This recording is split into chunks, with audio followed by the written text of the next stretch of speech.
Hello class, today we are looking at what we call the side splitter theorem. So how do I apply the side splitter theorem is our essential question. Your learning intention.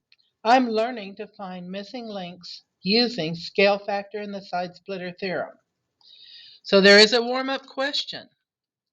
Please pause the video and do the warm-up question on your own.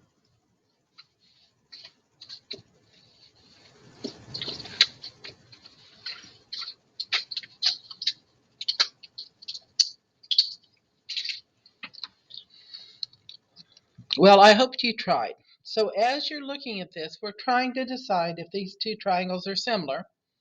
And if we can prove they're similar, then we are to write the similarity statement. So we know nothing about the angles. So now we're going to match up sides. As I'm looking at the matching sides, I have the smallest side here is 48. Smallest side here is 8. That makes our first fraction. 48 divided by 8. When you put it in your calculator, you will get 6. Let's look at the second pair. The middle sides are 72 and 12. So I'm going to put 72 divided by 12. Once again, I get 6. Now, if that third pair are in the same proportion, then I know that these are similar. So I'm going to put the largest number, the 84 over 14.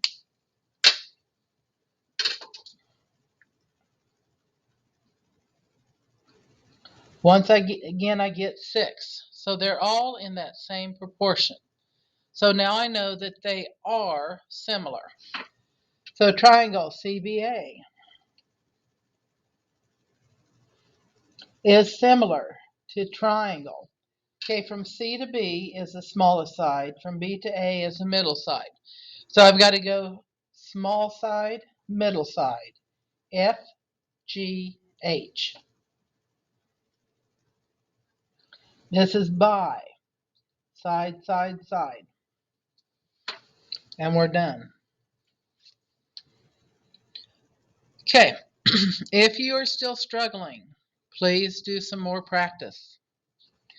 The side splitter theorem states, if a line is parallel to one side of a triangle, it divides the other two sides proportionally.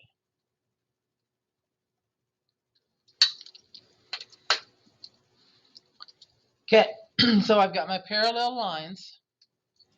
This is A over B equals C over D, setting up those equivalent fractions. That's if you go top to bottom. You can also go side to side if you would like. If I go side to side, A over C is equal to B over D. A and C are there, and B and D are in between. So that's how you apply it. But what does it mean? Well, it means that there's more than one way to solve, and it depends on which way you see it. So as we're looking at this down here, how do you see it? Do you see it top to bottom or side to side? If we go top to bottom, 2 over 4 is equal to x over 7. The 2's on top, the x is on top. 4's on the bottom, 7's on the bottom. So here we go. 7 times 2 divided by 4. 7 times 2 divided by 4 is 3.5.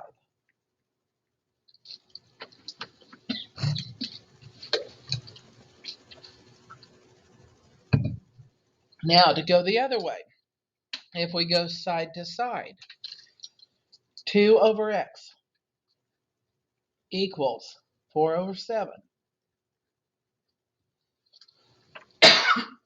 Once again, 2 times 7 divided by 4 is equal to x.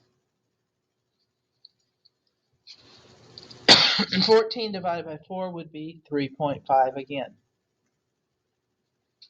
Either way you do it, you will end up with 3.5.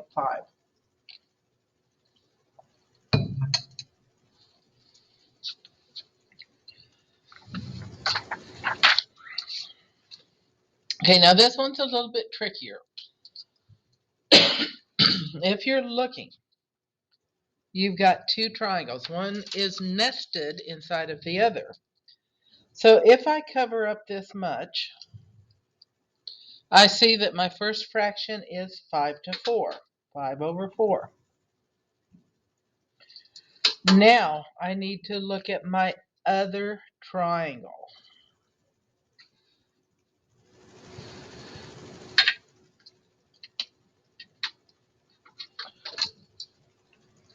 Okay, I've got 5 here, but now I'm looking at that whole thing. 5 plus 3 over x.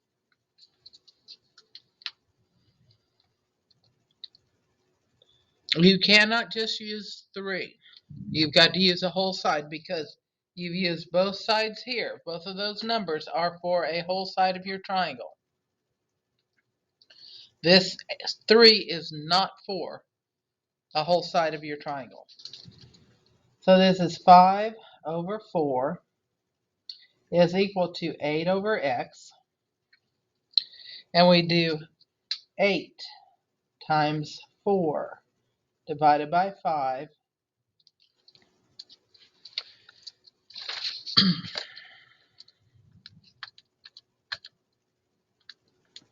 And you get 6.4.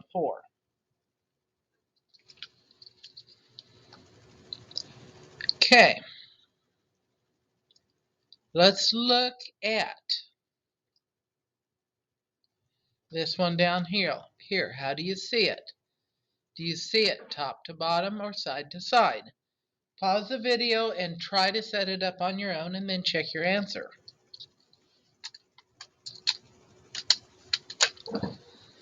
Well, I hope you did try to do it on your own.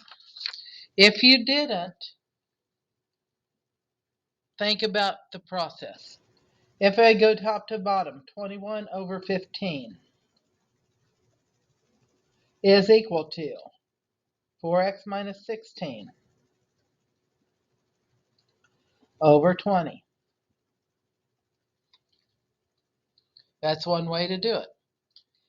If I go side to side, 21 over 4x minus 16 is equal to 15 over 20.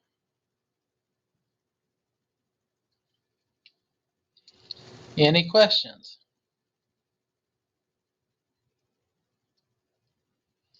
Okay, you still solve it the same way.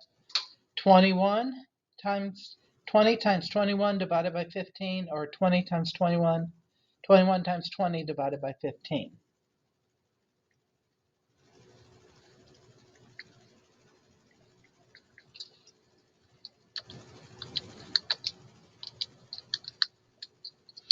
And this gives me 28. Now, I'm still not done because I've got to solve for x. 4x minus 16 is equal to 28. I'm going to add 16 to both sides.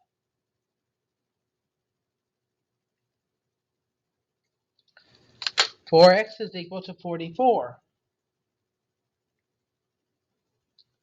Last step is to divide by 4. And x is equal to 11. Okay, hopefully you were able to get it set up correctly. If not, you'll have time to practice on the next one. On this one, cover up what is causing you problems.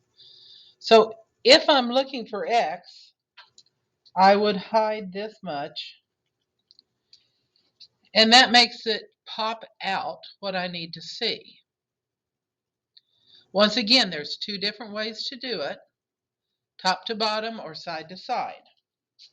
If I go top to bottom, I would say 36 over x is equal to 20 over 21. If I go side to side, 36 over 20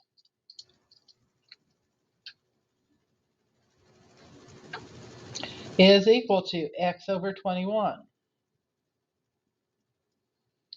Both ways. 21 times 36. 36 times 21. That will be the same number divided by 20.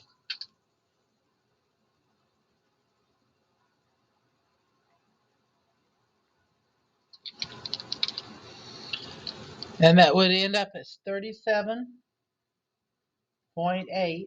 And that is what x is equal to. For y, once again, I'm going to try to cover up all that extra information.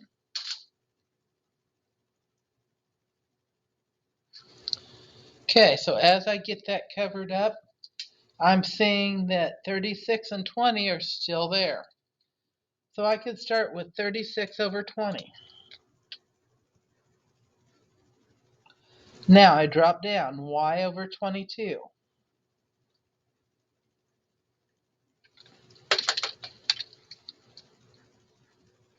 If I go from top to bottom, 36 over y is equal to 20 over 22.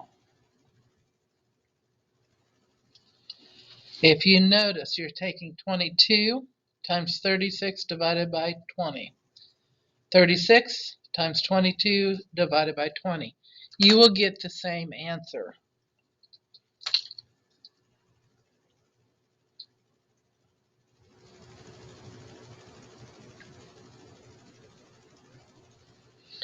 When you put it in your calculator, you should get 39.6 is equal to y.